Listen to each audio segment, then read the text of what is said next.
Assalamualaikum warahmatullahi wabarakatuh. Alhamdulillahi alamin. Al-mukasyafa ghaibu lil fuqara ila siratin mustaqim. Wassalatu wassalamu ala asrafil anbiya'i wal mursalin wa ala alihi wa sahbihi ajma'in. Allahumma salli ala sayyidina Muhammadin wa ala ali sayyidina Muhammad. ففهمناها سليمان وكلا آتينا حكما وعلما وسخرنا مع داود الجبال يسبحن والطير وكنا فاعلين رب اشرح لي صدري ويسر لي أمري واحلل عقدة من لساني يفقه قولي وصلى الله على سيدنا محمد وعلى آله وصحبه وبارك وسلم. Subhanaka la ilma lana illa ma 'allamtana innaka antal alimul hakim. La haula wala quwwata illa billahil aliyil azim. Syukur kita kepada Allah Subhanahu wa taala atas nikmat yang besar yang Allah Subhanahu wa taala kurniakan kepada kita, iaitu nikmat kita merasakan kehidupan, di mana kehidupan yang kita kecapi itu kita menyerahkan balik kepada Allah, dan kita meyakini, kita mengimani Allah yang menentukan penceritaan sebab apa kita dihidupkan. Bukan penceritaan berkenaan dengan cerita-cerita makhluk, tetapi makhluk ni adalah diri kita, makhluk semua sekian alam ni adalah simbol yang menunjukkan itu adalah tanda-tanda kebesaran penceritaan keagungan dirinya. Simbol-simbol apa saja yang ada di sekian alam ini yang kita lihat, yang jelas ataupun yang gaib, yang halus, yang latif, semuanya menunjukkan iaitu tidak lain akan keesaan dirinya. Jadi kalau kita dapat duduk di situ, maka kita dah tenggelam, dipanggil tenggelam dalam kebakaan. Di situ tempat yang dikatakan tadi, irji'i ila rabbi. Mana kita dah tak ada rasa diri lah tu. Itu tak boleh nak cerita kan, mana rasalah. Macam kita diceritakan tempoh hari bila makan durian, janganlah kita makan durian cari-cari rasa durian, jangan. Pasti kita makan durian, Allah Ta'ala kata kun fayakun, rasa durian. Tapi kita nak letakkan kun fayakun tu tadi, dia tu tadi, maka kata dia jadi bukan kat rasa tu. Kun fayakun tu jadi rasa, kita makan durian rasa, pasti akan, kita jangan jadi. Tapi kita meyakini bahawa siapa yang memberikan kita rasa durian tu lebih kita yakini dia aja yang wujud ada. Macam mana nak tenggelamkan di situ? Bila kita dapat tenggelamkan di situ tadi, maka kita tak nampak lagi dah durian tu, kulit dia, nama dia, lebur semua dah. Nama durian tu, kulit dia, bentuk dia, sifat rasa durian tu, dan juga keseluruhan dia tidak ada, melainkan yang ada hanya zat Allah semata-mata. Tak ada dua lah. Maknanya benda tu awalnya kita mengkaji ada 4 syariat, tarikat, hakikat, makrifat. Af'al, asma', sifat, zat, 4 kan. Tapi bila kita dah sampai kepada maqam dia tu tadi, iaitu maqam baqa' tu, semuanya kulluman 'alaiha, semua itu binasa. Yang tetap kekal wa yabqa wajhu, dia ajalah. Sebenarnya sampai bila-bila pun kalau dia tak nyatakan durian pun, dia tak nyatakan kulit durian bentuk, dia tak nyatakan rasa durian, sebenarnya dia lah gitu. Jadi itu sebenarnya bila kita dapat sebenarnya siapa pun yang kita nampak sebenarnya tidak lain sebab benda tu tidak ada. Yang nyata hanya jadi di situ kita nak fahami benar-benar tu. Tak apa, kita peringkat yang permulaan kita dapat ni tak apa, kita Yang penting olahkan lagi. Jatuh bangun ibarat gitulah. Tapi mau tetap duduk, yang penting kita dah tahu ala tujuan kita adalah yang kita tak merasa ada kita, dia je. Itu tadi. Bila durian tu tadi, kita dah makan durian tadi, hilangkan tadi rasa kesedapan yang terasa durian. Sebab kita nak pergi pulang yang paling sedap lagi, yang menciptakan sedapnya tu. Itu olahkan sendiri. Jadi Allah menyatakan durian tu bukan untuk kita mengecapi rasa je. Kita mengecapi siapa yang memberi rasa. Itu bakok lah tu. Itu maknanya orang yang sempurna, insan kamil, macam Rasulullah sallallahu alaihi wasallam, juga para nabi, para sahabat, para wali Allah, gitu juga. Dia dudukkan makam tu. Sampai ke kita ni sangat kurang. Tu, macam kita bila kita pegang senjata atau kita memanah atau kita bersukan apa, menembak ke apa kata. Jadi kita makrifatkan tadi sasaran bila kita sasaran musuh. Macam kita pedang, pancung bahagian leher dia. Jadi sasaran tu tadi kita nampak satu titik fokus makrifat kita, fokus sasaran dia pada leher. Baru kita gerakkan tadi, mesti gerakkan yang dia yang gerakkan. Jadi bila dia gerakkan tu tanpa ada rasa kedirian, macam mana? Dan kalau kita tak buat latihan gitu, kita nak angkat itu tadi tak sama kita berperang di jalan Allah. Mana kita dah maknanya mengangkat atas nafsu. Maka kita tak dipanggil orang yang berjuang di jalan Allah. Mungkin kita berjuang tu kerana nafsu, kita ingin bila mati nanti orang puji kita, ataupun kita menang nanti orang puji kita hebat. Tapi kalau kita pegang tu, kita dah latihan aja, kita cari, kita pukul tempat sasaran tadi, kita tanpa merasakan ada rasa marah, ada rasa kebencian, kita buang semua. Tak ada. Atas kita tahu amar ramaita iz ramaita, wala dia yang suruh. Jadi kita bukan kudrat kita, kudrat dia. Jadi nak carikan tadi, bila kita latihan tu nak dapatkan tu tadi, pukulan yang betul-betul daripada dia. Kalau tak ada latihan, itu dia orang gerun tentera-tentera Rasulullah. Tentera Badar, tentera Islam dulu, perang Khandak ke perang apa, takut dengan Islam sebab inilah kekuatan yang ni tadi. Bukan dia nampak tu makhluk manusia lah. Sebab Rasulullah dah train sahabat-sahabat dia ataupun tentera-tentera Rasulullah dengan latihan yang gitu. Yang kita ingat, tentera Rasulullah tak ada latihan, dia orang punya latihan. Kalau tidak, takkanlah pedang yang Rasulullah punya pedang tu berapa kilo tu? 10 kilo saya ingat tu. Tu. Padahal manusia biasa 10 kilo nak angkat tak kan. Nak apa lagi nak ayun. Tapi menunjukkan dia selalu latihan. Kalau kau tak selalu latihan, sekilo pun kau tak boleh nak 2-3 kali ayun dah penat. Tapi dia pula, latihan dia pula bukan dia. Dia dah dapat cari berat keseluruhan balancing dia tadi, iaitu makrifat, bukan dia.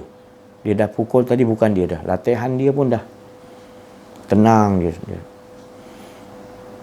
Kecepatan macam mana pun dia tetap dengan Allah. Dia tak ada rasa kedirian dia. Itu ayat tu tak lain. Wa ma ramaita id ramaita. Bukan engkau. Cari tu tadi. Kalau masih ada engkau lagi, mana? Itu maknanya keakuan diri habis. Nak cari itu juga. Sebab Islam, Allah Ta'ala ajar kita macam mana nak menghadapi apa situasi pun. Kita angkat gelas, kita start engine atau kaki ke, cuba carikan skill dia tu. Dia yang tekan kaki kita start motor. Kereta pun tekan minyak tu semua dia yang kontrol. Cuba kita bawa tu, kita rasakan begitu. Itu semua itu latihan. Bila perang nanti, hiduplah dia. Bukan makna latihan tu dalam latihan ritual main pedang tu kita latihan setengah jam, 1 jam. Habis tu kita tetap juga kita terbawa-bawa. Macam solat. Tak ada keakuan diri Allah. Dia yang angkat, dia yang sebut, dia yang puji, dia yang sujud, dia sembah diri dia. Right? Dalam solat tu, kita hadirkan khusyukan tu. Tak ada kita. Dia menyembah diri. Itulah khusyuk. Lepas tu habis solat ni, kita akan terbawa-bawa. Tetap juga. Kita berjalan tu, kita dah rasa dia yang golak kaki dia. Kudrat kita. Tapi bila kita tak mengaji pelajaran ni, tu saya kata ni. Solat aja kita dah gagal. Solat aja kita merasakan ada diri kita lagi. Jadi dalam peperangan, dalam latihan aja kita tak rasa macam silat ke apa-apa ke kita belajar. Kita rasa kita yang menumbuk. Jadi kita tak sedar bahawasanya kita kena gunakan, rasakan dia yang numbuk. Latihan tadi kan. Supaya bila jadi peperangan, itulah sebenarnya senjata kita yang paling hebat yang Rasulullah bagi tahu. Itu gerun manusia yang lain untuk menentang Islam. Sebab itulah. Bukan kau. Kalau bukan kau dah tak ada siapa. Itu dia orang tak sanggup nak menghadap. Baik anak-anak panah tu semua.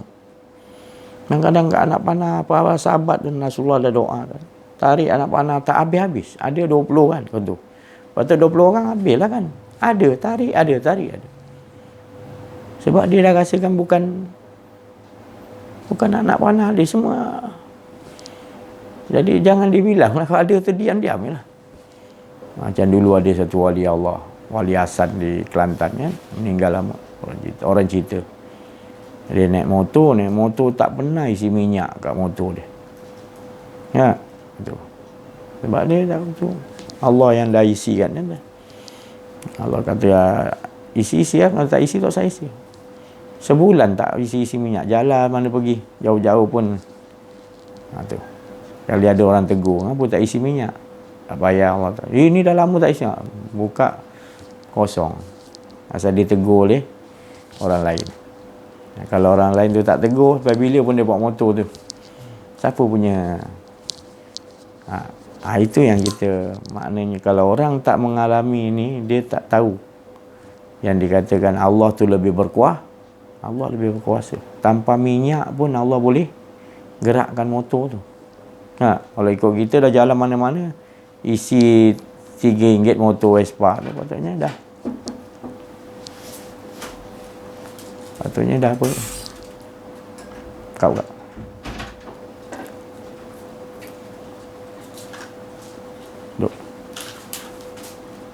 Tidur. Nak baring ke? Abang? Nak baring? Mak je nak baring dulu. Baring dulu. Jadi gitulah keadaan dia. Ya. Bila kita dapat mengolahkan dia sebelum terjadi. Ya, kita bawakan dia dalam kehidupan. Inilah tauhid sebenarnya. Ya. Bukan tauhid tu maknanya waktu solat dia kita tauhid. Waktu mengaji dapat PhD tauhid. Bukan. Tauhid ni bila start kita dapat la ilaha illallah, teryakin terus kita dah. Jangan ada merasa diri lagi. Bawa dalam kehidupan kita. Kita bergerak, kita angkat air, kita mandi, kita rasa semua dia. Kita olahkan lagi. Supaya kita dapat nanti apa Allah akan anugerahkan kepada kita bahawasanya dah engkau betul-betul yang dikatakan tadi apa ni penafian yang kau tu betul. Bukan saja engkau latihan tetapi engkau telah dianugerahi oleh Allah dipanggil keimanan. Tu. Nak dengar? Jadi ketetapan tu tadi Allah dah tetapkan tadi bahawa diri kita ni waqada tadi tetap kan. Waqada hendaklah kau tetap. Tetap tu maknanya sentiasa rasakan dia je. Warabbuka dengan Tuhan kita. Allah tak baru perjalanan tu sistem dia semua. Tapi kalau masih lagi kita tak dengan dia berset itu tadi ni. kita akan melanggar sistem-sistem dia punya apa, atau cara tu. Jadi lepas tu atau cara dia tu tadi, ada kalanya atau cara dia yang memang semuanya atau cara dia baik atau buruk, tapi kita menutupi. Sebabnya kita tak tetap dengan dia, kita rasa ada kita, maka kita menutupi, kita kata kitalah yang macam Fir'aun, akulah yang berkuasa. Sebenarnya kuasa tu kuasa Allah, tapi disebabkan dia rasa dia ada, dia menutupi. Sebenarnya bukan dia yang boleh buat, tapi Allah. Tapi dia tutupi, dia kata dia. Ini yang tadi bila kita dipersoalkan tadi kitab-kitab kita masing-masing, kita akan ditanyakan kat situ tadi. Tapi kalau bila kita dah faham bahawa kita tak ada kedirian, maka kita tak disoal. Di dunia lagi kita selamat. Itu pasal tetap la ilaha illallah, selamat, dia benteng. Bila dah dalam benteng Allah, Allah jamin keamanan, apa lagi yang nak disoal dalam kehidupan kamu? Apa nak dipersoalkan lagi? Jadi bila dipersoalkan, bila engkau menutupi itu semua daripada engkau lahir di alam roh sampai bila-bila sampai wafat, itu semua perbuatan-perbuatan yang Allah dah susun. Tapi engkau, bila engkau tu yang disoal dah. Itu datang tadi, iqra' kitabah kafa binafsika yauma alaika, cukup engkau sendiri yang menghitung apa yang kau telah kekudrat Allah, kau gantikan, kau kata hak engkau. Kalam Allah, ilmu Allah, kau kata ilmu kau. Lepas tu kau tunjuk dengan kebanggaan kau. Allah bagi kau lihat, kau kata engkau yang melihat. Kau menutupi tu yang tadi jadi terhijab tu tadi yang akan dipersoalkan. Itu yang kita takut. Bukan kata tak ada soal jawab tadi, bukan. Tapi beruntung orang yang di dunia lagi dia dah selesaikan lagi. Iqra' kitabah tu tadi, kitab dia tadi dah diselesaikan masa kehidupan dengan macam mana? Dia duduk dalam benteng Allah. Apa dia? La ilaha illallah. Dia faham, bukan aku, engkau semua ya Allah. Jadi setiap masa, saat, detik, minggu, bulan yang dia dah olahkan ke situ, maka tak bertulislah di dalam kitab-kitab yang nanti pada masa akan dibagi di kalung masing-masing. Tahankanlah diri kita di situ. Nanti kita akan dapat, iaitu kitab kita juga dapat. Masing-masing akan dibagi kitab juga. Tapi kitab kita buka tu penuh dengan cahaya. Dia tak berbentuk tulisan, dia bercahaya. Kita dapat juga kitab masing-masing kita. Itu makna keuntungan. Jadi malaikat dah tahu dah maknanya kita di golongan yang mana. Golongan yang betul-betul hamba Allah yang wad'uli fi ibadi, betul-betul tergolong dalam golongan orang yang betul ibadah kepada Allah. Dia sentiasa betul-betul mengesahkan Allah, tak merasa ada kedirian dia. Jadi satu golongan yang special, yang dia olah-olah dimasukkan ke dalam rahmat Allah tanpa dihisab. Ini peluang ni pada pengakhir zaman ni, kemunculan ni tadi Imam Mahdi. Mana Imam Mahdi salah seorang yang maknanya Allah Ta'ala iktirafkan dia orang yang ahli ibadah betul lah, ahli betul-betul ahli yang kenal Allah. Mana kalau itu biasa disuruh Rasulullah ikut. Kalau dia ada gunung salji sekali kan, rentah dia jumpa, ikut dia. Sebab apa? Kita akan bersama golongan tu tadi yang selamat, dihisap tanpa dihitung tu, tanpa dihitung, masuk dalam rahmat Allah tanpa dihisap, tanpa dikira. Macam mana pun, walaupun kita tak ada di sana, jauh tak boleh pergi, kita tetap niat kita nak ikut dia. Niat dalam hati nak ikut pun kita ikankan bersama. Tu takutnya kita tak termasuk golongan yang sebab kita dah dimomok-momokkan lah, senanglah situ. Sebenarnya perangai kita, kezaliman diri kita sendiri. Tu. Jadi berusahalah untuk kita dapatkan maqam tu tadi. Semasa lagi dalam hidup kita ni, alhamdulillah kita merasakan semua ni hak Allah. Diri kita pun tak ada hak. nak menentukan. Dia memang betul, saya sendiri pun kadang-kadang tak boleh nak tetap duduk, tapi bila dia nak tak dapat tetap duduk, nak rasa ada kedirian, kita cepat. Ya Allah, aku dah salah besar, ya Allah, ni aku dah keluar, aku dah rasa mula ada rasa diri. Jangan lama-lama. Ya, 30 saat, 40 saat dah masuk. Ya Allah, memang gitu, tak apa. Hati kita ni begitu, Allah Ta'ala buatkan. Jadi ada hikmah dia. Kita minta lagi, ya Allah tolong tegurkan, mudah sangat aku ni, ya Allah. Hati aku kejap aku nak ingat dia, ada kejadian aku kejap. Ya Allah, aku masih lagi cinta kat dunia lagi, ya Allah, masih lagi nakkan ada lagi kemahuan diri aku, ya Allah. Padahal Engkau aja yang cukup. Aku masih engkar lagi, ya Allah. Jadi kita olah lawan kan. Supaya lama-lama nanti Allah beri kepada kita keteguhan, Allah pelihara kita, sebab Allah tu lebih tahu, dia sayang kita. Allah tu sayang kita. Allah ni tak tinggalkan kita. Dia tak pernah menganiaya kita. Dia bagi sesuatu tu untuk kita tu, memang dia bagi kita mampu hadapi. Kita kadang-kadang ya Allah teruknya, padahal benda tu kalau kita olahkan kepada Allah balik, kecil je. Tapi bila kita ada rasa kedirian, dia jadi macam besar masalah. Ya, ni besar tu, ni COVID besar tu besar, susah lah nak pergi kerja, susah. Jadi kita dah nampak. Tapi bila kita duduk balik, sebenarnya dia suruh kita duduk dengan dia banyak-banyak. Ibarat gitulah. Jadi kita dah tenang balik. Oh, ini. Jadi kita tak tekan benda apa pun yang tu menyebabkan kita susah nak dapat kita punya hajat. Sebenarnya Allah tu lebih sayang kita. Dia nak pelihara kita supaya kita tak jauh daripada Allah SWT. Dia buat sesuatu tu, dia tahu dia tak nak bagi kita jauh dengan dia. Tapi kita kalau tak duduk mengaji ni, kita akan rasa macam tertekannya. Padahal Allah jadikan ujian tu tadi untuk dia bawa kita makin dekat dengan dia.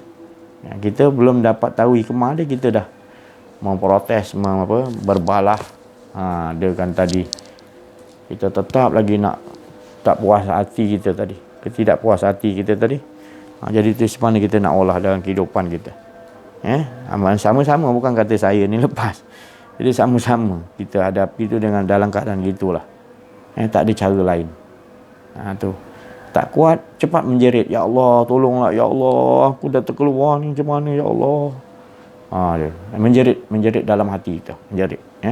Tolonglah ya Allah, Engkau tak pernah tinggalkan aku ni, aku pula. Aku dah terkeluar, aku yang lari pada Engkau, ya Allah, aku ya. Padahal Engkau tak pernah tinggalkan aku, ya Allah. Jadi kita bersungguh-sungguh balik, cepat-cepat pulang balik diri kita. Sedarkan balik. Jangan biarkan dia jauh, anyok-anyok lama-lama. Tak kuat kita nak masuk balik. Jadi mari kita sama-sama, insya-Allah. Bila kita dah hala tuju kita, wa ila rabbika farghab, Tuhanlah tempat kita harapkan, insya-Allah. Allah lagi nak. Kalau kita dalam hidup kita berharapkan Allah hidup banyak, Allah lah sebenarnya yang bagi kita gitu nikmat tu. Itu nikmat yang paling besar sekali. Harapan kita nakkan kepada Allah aja, itu sebenarnya tu kurniaan Allah yang besar.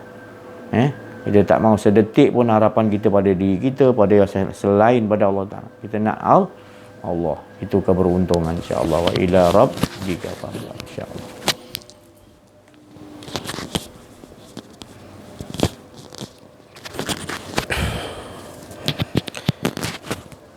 Bismillahirrahmanirrahim. Assalamualaikum warahmatullahi wabarakatuh. Alhamdulillahirabbil alamin, al-mukasyafa ghaibul fuqara ila siratal mustaqim, ila siratal mustaqim, ila siratal mustaqim. Bersyukur kita kepada Allah Subhanahu wa taala kerana dengan izinnya juga dapat kita menceritakan tentang perbincangan mengenai diri Allah Subhanahu wa taala, yang mana satu hari ke satu hari Allah Ta'ala menceritakan tentang keberkesanan seseorang hamba tu, seseorang kita ni keberkesanan apabila kita mentiadakan diri kita.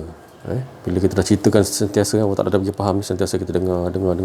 Jadi apa itu mentiadakan diri? Kita dengar dulu. Kita dengar dulu. Itulah yang dikatakan la menafikan diri, illallah mengisbatkan Allah, yang iaitu diri dia yang mengesahkan diri keesaannya juga. Jadi kita bila kita sentiasa mendengar benda ni, keberkesanan di dalam diri kita tak lain, dia tetap menyatakan semua Engkau ya Allah, semua Engkau ya Allah, semua Engkau ya Allah. Jadi ada kala bila yang macam mana yang diperbincangkan tadi, apabila kita berada dalam keadaan kelalaian, maka akan datanglah benda-benda yang tak sepatutnya masuk. Macam-macam musuh-musuh apa semua akan masuk, musuh dalaman kita ni, hawa nafsu kedirian diri kita ni semua akan masuk. Jadi Allah Ta'ala suruh kita tetap wa qada rabbuka alla ta'budu, tetap dengan Allah Subhanahu Wa Ta'ala. Macam mana pun susah dan senang pun kita tidak duduk di antara susah dan senang. Macam mana kita sebelum ni pun pernah memperbincangkan perkara yang ni lah, susah dan senang ni. Saya sendiri pun tak tahu kan, dulu ingat nak duduk dengan tetap dengan Allah ni, ingatkan kita nak duduk dekat senang ni kan. Tapi bila kita, Allah Ta'ala dah bagi faham, Allah Ta'ala singkap al-mukasyafah ghaibul fuqarah, maknanya kita ni dah tak ada, dah fakir, tak ada apa, Allah Ta'ala bau letakkan olahan-olahan tu. Mana kita tidak duduk di antara susah pun tidak, senang pun tidak, maka duduk di tengah-tengah, iaitu satu taman-taman yang paling indah, iaitu tetap dengan dia sahaja. Mudah-mudahan Allah Ta'ala sentiasa memberikan keteguhan, keyakinan, keimanan yang dikatakan la ilaha illallah Muhammadur Rasulullah. Sekian saja daripada saya. Wabillahi taufiq wal hidayah. Wassalamualaikum warahmatullahi wabarakatuh. La haula wala quwwata illa billah. Alhamdulillah, syukur pada Allah Subhanahu Wa Ta'ala daripada hamba Allah yang tadi kita sama-samalah menghayati dan bawa ke dalam kehidupan kita. Sebab Allah Subhanahu Wa Ta'ala sentiasa menginginkan kemudahan kepada kita. Ingatlah, Allah tu menginginkan mudah untuk kamu hidup penghidupan ni mudah. Mudah tu macam mana Allah ingin? Maknanya bila engkau tu dengan Allah tak ada rasa kedirian, maka sebenarnya itulah keinginan Allah. Mudahlah. Tapi bila ada kedirian kau, maknanya engkau ni tak mau menerima yang Allah tu menginginkan engkau mudah. Engkau sendiri yang mencari kesulitan. Sebab engkau mengadakan keakuan diri engkau. Tapi bila engkau menghilangkan rasa keakuan diri engkau, maka sebenarnya engkau menyaut. Maknanya Allah telah mengurniakan, memang Allah sendiri menginginkan kemudahan. Dia tidak mahu kamu berada dalam keberatan ataupun dalam kesusahan. Kita kena faham ni maknanya. Kesusahan itu adalah dirimu merasakan ada dirimu, keakuan dirimu tu susah. Itu sebenarnya engkau yang sendiri nak mencari susah. Tapi Allah tu sentiasa menginginkan kemudahan. Kemudahan yang Allah inginkan, tandanya adalah kamu menghilangkan rasa keakuan diri kamu. Kalau tetap lagi kamu merasa ada keakuan dirimu, maknanya kamulah yang sendiri nak menyusahkan, menzalim, memberatkan dirimu. Sedangkan Allah tak menginginkan kamu berat, atau Allah sentiasa nak mengurniakan kamu kemudahan. Jadi Allah SWT sentiasa nakkan kita ni mudah je. Jadi kita daripada rasa susah, sebab apa? Ada kedirian tu tadi. Susahlah. Tapi bila kemudahan, tandanya apa? Kita tak ada rasa keakuan diri dah. Kita nampak semua dia je. Perjalanan hidup kita semua, berjalan, berdiri, duduk, apa saja pun kehidupan kita rasakan semuanya adalah mudah. Sebab dia je kita nampak. Semua jalan-jalan cerita dia je semua. Semua hak-hak dia je, simbol-simbol dia je. Tak ada simbol tu menunjukkan ada kepada selain daripada Allah. Simbol kecil yang halus, apa saja pasti, semua kita nampak sebenarnya menunjukkan dia. Simbol tu menunjukkan dia. Kita tak nampak simbol tu lagi. Simbol tu ada, tapi tak nampak simbol tu lagi. Walau kecil, walau halus, walau besar, kita nampak hanya matahari ke besar. Kita nampak dia dulu. Pasir yang halus pun, yang tak nampak pakai mata pun kita tahu itu simbol di, simbol lambang di dia. Bukan bentuk tu dia, bukan. Maknanya yang menjadikan tu kita nampak. Maknanya fa'in nama tuwallu wasamma wajhullah. Jadi olahkan sampai selepas penglihatan, sampai pada perkataan kita bercakap, kita bukan lagi sampai apa yang turun untuk kita nak bercakap tadi, semua kita rasakan dia semua. Ya, keluar daripada kalam kita. Semua daripada dia. Hingga apa yang kita dengar daripada pendengaran dalam tu kat dalam tu, semua daripada dia. Dan baik yang di luar semua kita rasakan dia semua. Bunyi-bunyi yang masuk semua daripada bunyi-bunyi Allah Subhanahu Taala. Jadi kita olah sampai semuanya tu tadi tak betul-betul tak ada. Di situ kita duduk barulah kita rasakan betul-betul Allah tak mau kita ni susah. Allah memberikan kita sentiasa kemudahan dan kesenangan. Itulah sebenarnya. Tetapi bila kita lari tajuk, kita rasa ada jadi kita, habis kemudahan tu hilang, kesenangan tu susah, kita akan jadi zalim, akan jadi sengsara dalam hidup kita. Itu nama azab. Sebab bukan azab tu daripada Allah, tapi engkaunya yang pergi kepada azab tu dengan rasa keakuan diri. Jadi olah. Dia orang yang makin hari bila dia makin takut keakuan diri. Mereka dah pakar benda ni. Dia dah cari jalan kehidupan dia macam mana supaya tak terkena lagi mengaku keakuan diri. Dia sungguh-sungguh dia buatkan macam-macam dia punya susunan hidup dia supaya dia tak jatuh lagi dalam lembah keakuan diri. Dia dalam gaung yang penuh dengan azab. Tak nak dia langkah dalam gaung azab tu tadi, iaitu gaung keakuan diri tu. Dia hati-hati betul-betul. Berhati-hati betul-betul. Itu nama bertakwa, nama dia. Berhati betul-betul, jangan sampai ada rasa keakuan diri. Jadi sampai situ dulu insya-Allah. Jumpa kita. Terima kasih atas perhatian. Mohon maaf atas kekurangan, kesilapan dalam menyampaikan ada rasa kejadian.